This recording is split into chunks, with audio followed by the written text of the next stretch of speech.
witches. Hi, hello. Welcome back to another episode. We are doing true crime.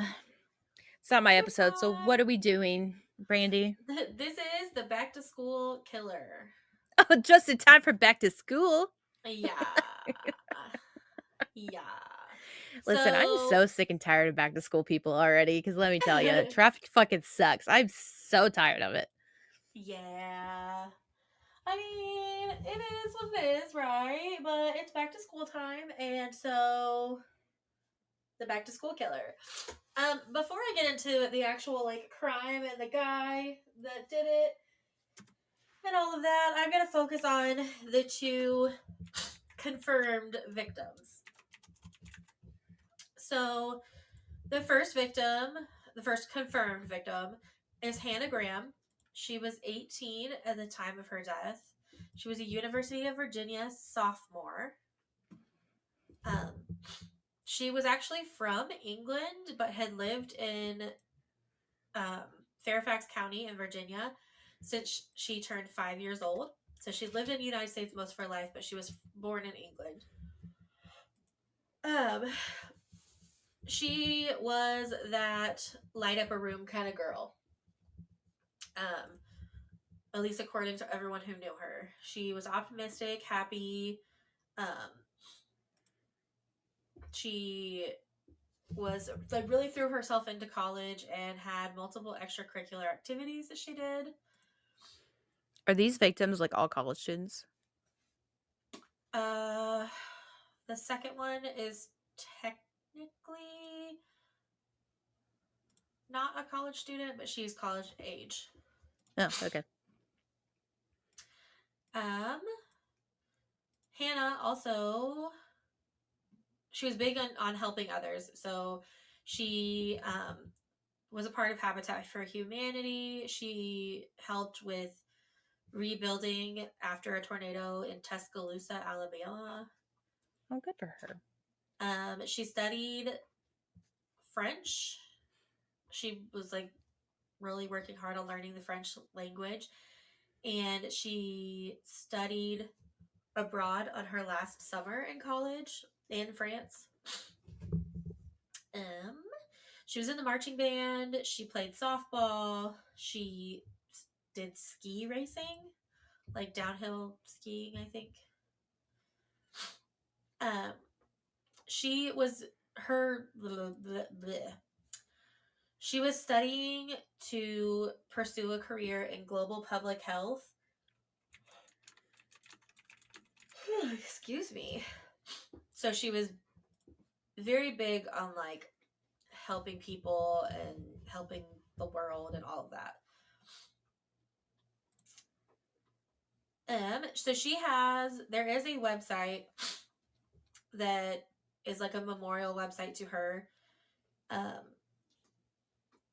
and there are multiple things on there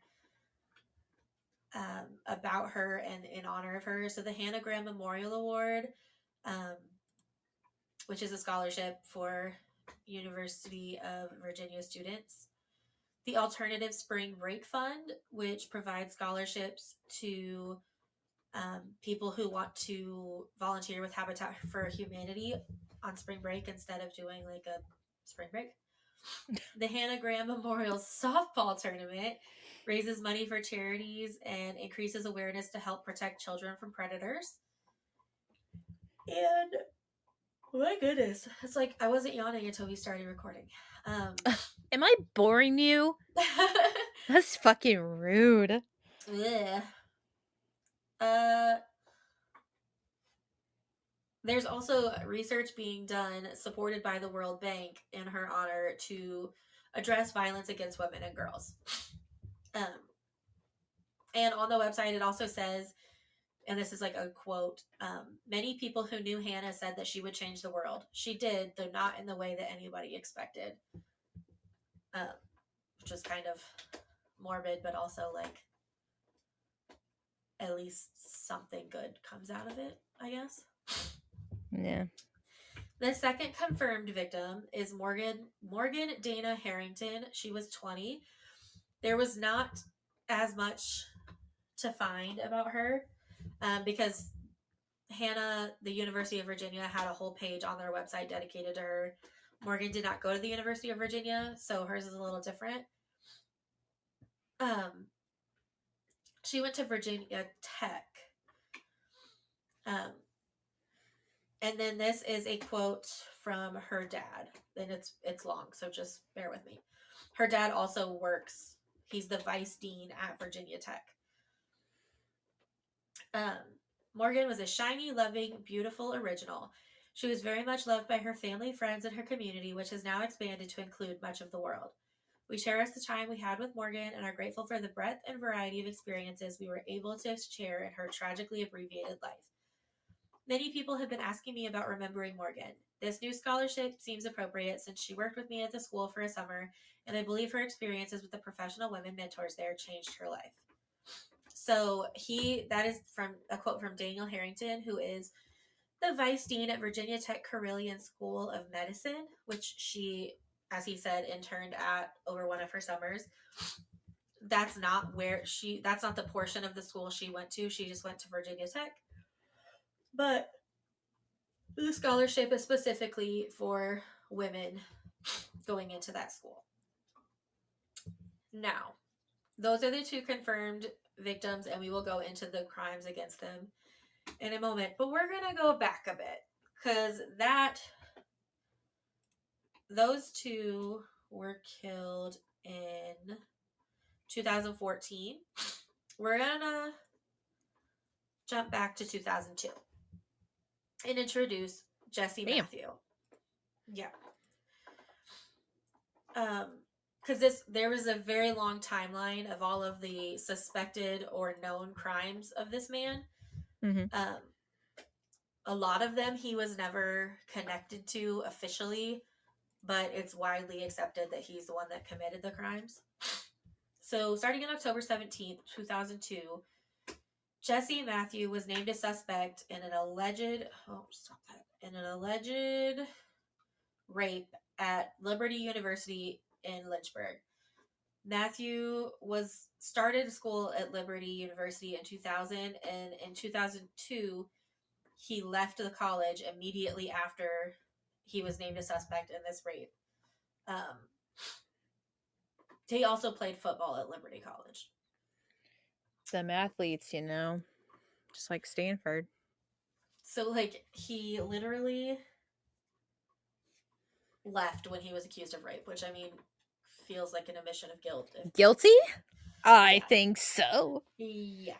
He was never confirmed guilty in that case, but he did leave the college, which I feel says a lot. Mm-hmm. January 2003, he begins classes at Christopher Newport University. In July of 2003, Autumn Wind Day was last seen in Newport News, which is the town where the university is, on July 24th. She was 24 years old when she disappeared. She was 5'5" and weighed 180 pounds. Her disappearance remains unsolved.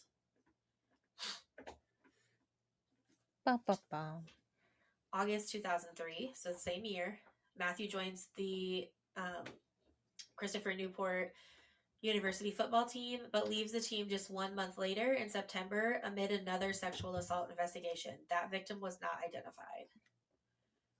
That same month, Sophie May Rivera was last seen in Newport News. She was 31 years old when she disappeared, 5'4", weighed 105 pounds. Her disappearance remains unsolved.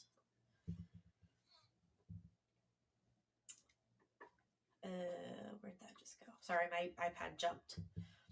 October 2003. Yeah, blame it on the iPad. October 2003, Matthew leaves Christopher Newport University altogether a month after the sexual assault investigation. Again, he was not convicted of anything in that investigation, but leaving kind of feels like an admission of guilt. Mm-hmm. So then we skip a couple of years and we're into September 2005. A 26-year-old woman is attacked and raped while walking home from a grocery store in Fairfax City. DNA captured at this crime helped police establish a profile. In 2007, so we skipped a couple more years, Matthew gets a DMV permit to operate a taxi cab in the Charlottesville area. Feel like that's always a Where? Charlottesville.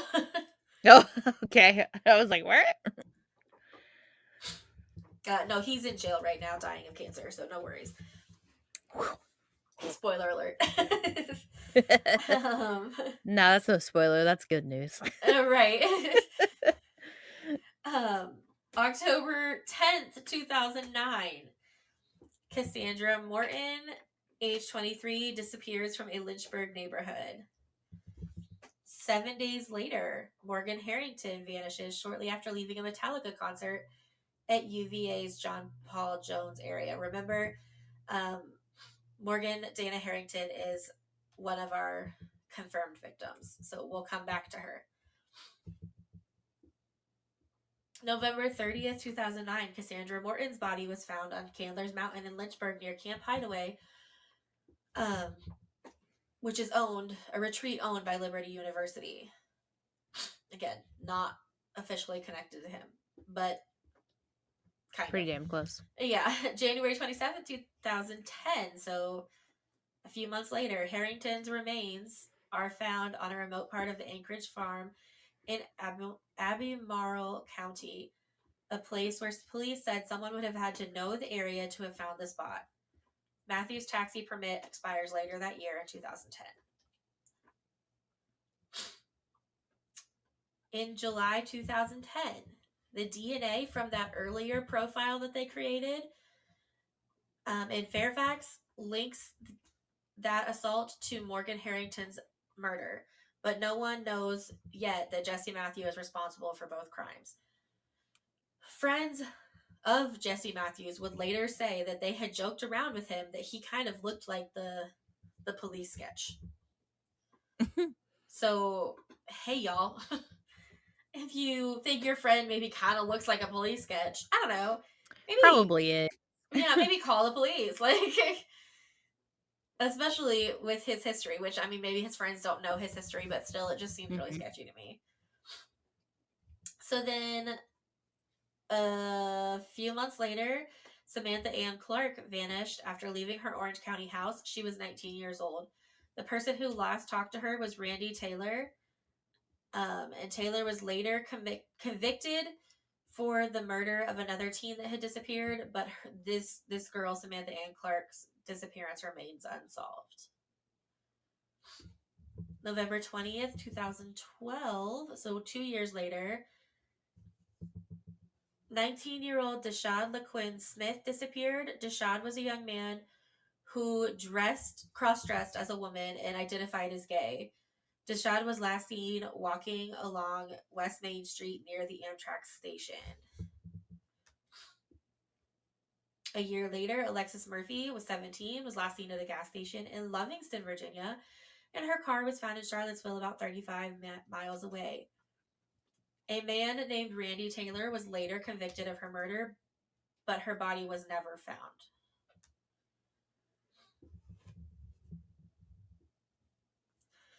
September 12th, 2014. So now another year passes. Jesse Matthew helps coach a football game at Covenant School and then begins drinking at the Lazy Parrot, which is a bar. According to court documents, he traveled from bar to bar downtown and had several reported run-ins with women in which his sexual advances crossed the line. So that was September 12th, 2014. September 13th, 2014, Hannah Graham crosses Jesse Matthews' path. She was last seen alive by her friends at a late night party where she became intoxicated. At 11:50, this is where the timeline gets a little bit more detailed. 11:50 p.m. on that Friday, she was last seen by her friends at Camden Plaza Apartments. At 12:45 a.m., she was seen on surveillance video outside of McGrady's pub. 10 minutes later, she was seen at a Shell station surveillance video. So she's like walking basically.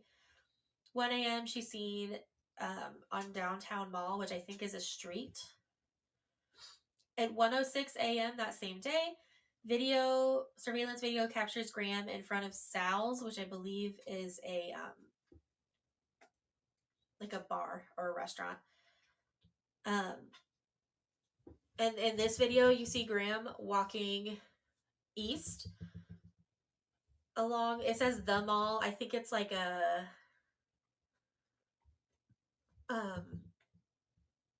like pedestrian area in between buildings. So she's walking east, and Jesse Matthews is walking the other direction. He then turns around and begins to follow her. 2 minutes later, they walk past Tool Jewelers. And then 2 more minutes later, Matthew buys Graham a drink at a bar. So they walk into a bar. 10 That's minutes how later, every good joke starts. right? They walk into a bar. 10 minutes later, she sends a text to her friends saying that she was lost in the area around 14th and Wirtland Streets. And the last known witness to see her alive reported that she told Matthews, "I'm not getting into the car with you." So he was trying to abduct her, basically. And she was like, no. Bitch. So that was all September 13th. September 19th, law enforcement got a search warrant and searched Jesse Matthews' apartment. They recovered a cell phone that had been in service until September 13th with its SIM card removed. A swab of the apartment found Hannah's DNA, or of the car, sorry, not the apartment. Found Hannah's DNA on inside the passenger side door. A pair of shorts were found with both Hannah's and Jesse's DNA on them. And that same day, Matthews gets a new driver's license and withdraws almost all of his money from the bank. Next day. That's not suspicious at all. All right. Next day, he goes to the police headquarters and asks to speak with a lawyer. He hires Jim Camblos and then leaves the police station at high speed.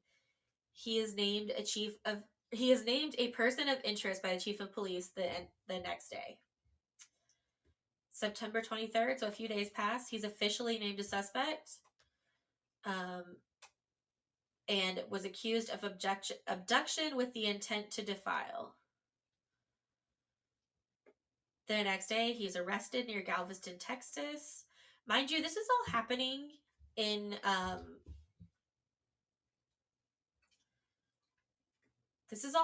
believe, in Virginia. And now he's arrested in Texas. A few days later,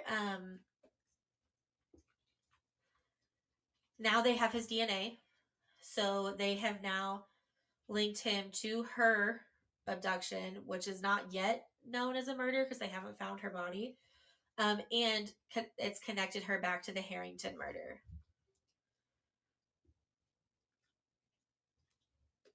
A month or two passes, and his lawyer submits a plea deal for 25 years in prison in exchange for admitting to the Harrington and Graham murders, and he would tell police where the bodies were hidden. The Graham and Harrington families meet in Roanoke to discuss the plea deal. They never accept that plea deal. October 18th, Hannah Graham's remains are found at an abandoned property off of Old Lynchburg Road in southern Albemarle County, which was less than 5 miles from where Harrington's remains were found. And then if you remember where we started in 2005 building that DNA profile, that woman I don't think was named, but he is now indicted for that attack. That wasn't a murder, that was just a rape, but he has now been indicted for that attack. In February 2015, he is charged with Hannah Graham's murder, And prosecutors announced they will seek the death penalty, which that's kind of where the spoiler comes in, because obviously if he's still alive, they didn't get the death penalty, but we'll get back to that. And Oh, then in that's such a September of that year, yeah, conversation. I know.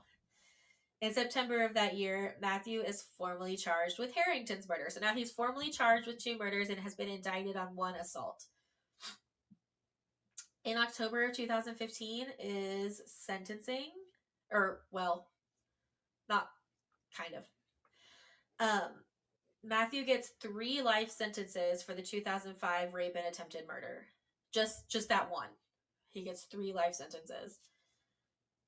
In a letter submitted ahead of the sentencing, a previous girlfriend of Matthew's said that he was raped when he was a child, and alleged that he was sexually assaulted by at least 3 people when he was young.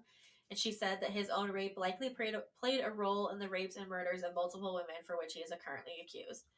And, like, girlfriend, I hear you. However, I don't give a shit, because there are many, many people in this world who have been raped and abused. They did not turn around and become monsters and rape and abuse others. So, while I hear you and his trauma is valid, it's not an excuse for what he's done. So, He can just, go to prison and go to therapy to yeah, work through that trauma yep, in a safe environment yeah, and protected. yeah, We're protected. Thank you. yeah, yeah, exactly. So, February 2016, the lawyers and the families of both Jesse Matthews and the both victims begin discussing a plea deal. He, in March 2016, formally enters a plea confessing to the murders of Graham and Harrington. It doesn't matter if he fucking confesses. There is DNA evidence linking him to the case. Like, it doesn't fucking matter. But Yeah. whatever, he confesses. He is given a life sentence in exchange for accepting conditions such as there is no chance for early release, there is no eligibility for parole, and there is no possibility of geriatric release. So, like, he's not getting out until he dies. He's gonna be dead and gone. Yeah, like, there is no, he will be in prison until the day he dies. Somewhere in there, and I didn't. Later, he tries to argue for, like, medical release. That's not granted either. Um, but now we're going to go a little bit more into detail about the 2 murder victims and, like, what actually happened those nights. So we kind of talked about Hannah Graham, how she was texting her friends that she was lost.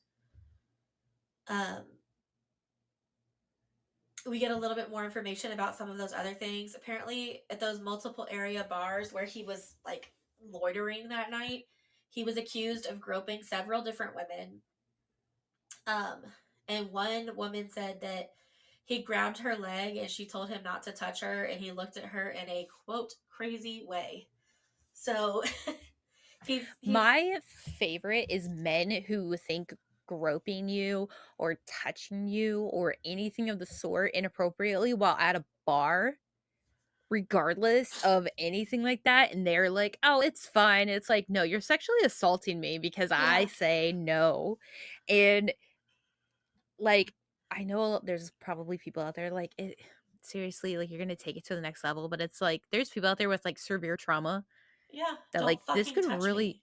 yeah, like this could really fuck them up. So like, I don't care who you are. You could be a female, Yeah. male, whatever gender you prefer. Do not touch people because you could go to jail. You will go to jail. And you don't know who you're touching. Somebody could have the most severe, like, trauma. They will fucking beat your ass. Well, and those same people, like, this guy, probably, I don't know him, so maybe not, but possibly, a lot of those same guys that think it's okay to just grope women in bars would be pissed if a man did it to them. And it would be assault, it would be all level of things. So fuck off with that logic, because no. Exactly. Anyway, um so I guess I kind of already went into detail about Hannah Grams, but um she told him she did not want to get in the car with him. She was upset. Um and then the next few days, Jesse Matthews' colleagues told investigators that he had a swollen jaw and acted very, very not himself and super weird. And that he told them he was not okay. Like, I bet you're not fucking okay, because it sounds like she kicked your ass while you were murdering her. So, um, he was quickly identified as the prime suspect. Several weeks later, she was found. Um, and because of being caught for her murder, he was also tied to those two other unsolved crimes: the 2005 abduction and rape in Fairfax, and the murder of 20-year-old Virginia Tech student Morgan Dana Harrington 4 years later. Hers, I didn't get to go into detail about before, but I can tell you a little more detail about it now. So on October 17th, 2009, Morgan Dana Harrington attended a Metallica concert at Charlottesville's John Paul Jones Arena. She exited the arena and wasn't allowed to re-enter. She didn't know. So she was like, I need to get outside and get some air. I need a drink or something. And so she left the concert arena and didn't realize that she wouldn't be allowed to come back inside. So she couldn't get back inside, and she texted her friends. She was like, it's fine. I'm just going to go home. Like, it's not a big deal. So in 2009, this is a bold choice, but she chooses to hitchhike. Hitchhike home. Was that Lily? Did she just growl? She's mad because the girls were like barking, and she was like trying. She was like laying on the couch, and she was like distraught, and Scar's running back and forth between the door and the thing, and Lily's getting pissed and like coming at her with her fucking paw, and I picked her up to bring her in here. Got you. I don't think I've ever heard her growl before. That's funny. Oh, she's a growler. She's an angry little demon. That's why she's Lilith in her in her other life. Go ahead, sorry. No, you're good. So she left the arena, wasn't allowed to re-enter. So bold move. She decides to hitchhike. That's an interesting choice in 2009. Um, but where she was hitchhiking, Jesse Matthews happened to be driving his cab. Um, and that is how he got her. So Harrington's remains were found on farmland in January 2010. Jesse Matthews' DNA was found on the victim's t-shirt, um, which had been located months earlier, not far from the arena of the concert. So um, that's that. So the conclusion of everything and like what's happening now. In March 2016, Matthews took the plea deal to avoid the death penalty, admitting to abducting and murdering both of them. Judge sentenced him to 4 consecutive life terms in prisons, and he is also serving 3 life terms in connection with that rape in Fairfax. In a victim impact statement at Matthew's sentencing, Graham's mother, Sue, said her daughter was a heroine. I hate that word. I can't. Who helped capture a serial rapist and murderer who had been hiding in plain sight in Charlottesville for years. In an interesting twist, or not really, but like kind of, um, Morgan Dana Harrington's mom and Jesse Matthews' mom um, have actually met up a few times to like work on projects together to like help with trauma and stuff like that. And because Morgan Dana Harrington's mom recognizes that Jesse Matthews' mom is not at fault, and that she also lost her son in this process through no fault of her own. Boy, if you don't get out of here, didn't realize what was happening. Anywho, Jesse Matthews is currently in prison. He was in Red Onion State Prison in Wise County, and he was moved to Sussex State Prison in Waverly in May of 2019 because he was diagnosed with stage 4 colon cancer. So he was moved there so he could receive medical treatment. The Red Onion State Prison, where he was previously incarcerated, was a supermax facility and considered to be one of the most secure in the United States. Um, he would not provide any additional details about his cancer, and even um, inmates have privacy rights, which is totally fine. Um, but he was transferred so he could get treatment. But I don't. If you don't know much about cancer, stage 4 means that it has spread throughout his body, and it's not likely that he's You going to dying. survive. Yeah. He is currently in his 40s and still alive despite his diagnosis. Not for long. Just chilling in prison. He probably raggedy as hell.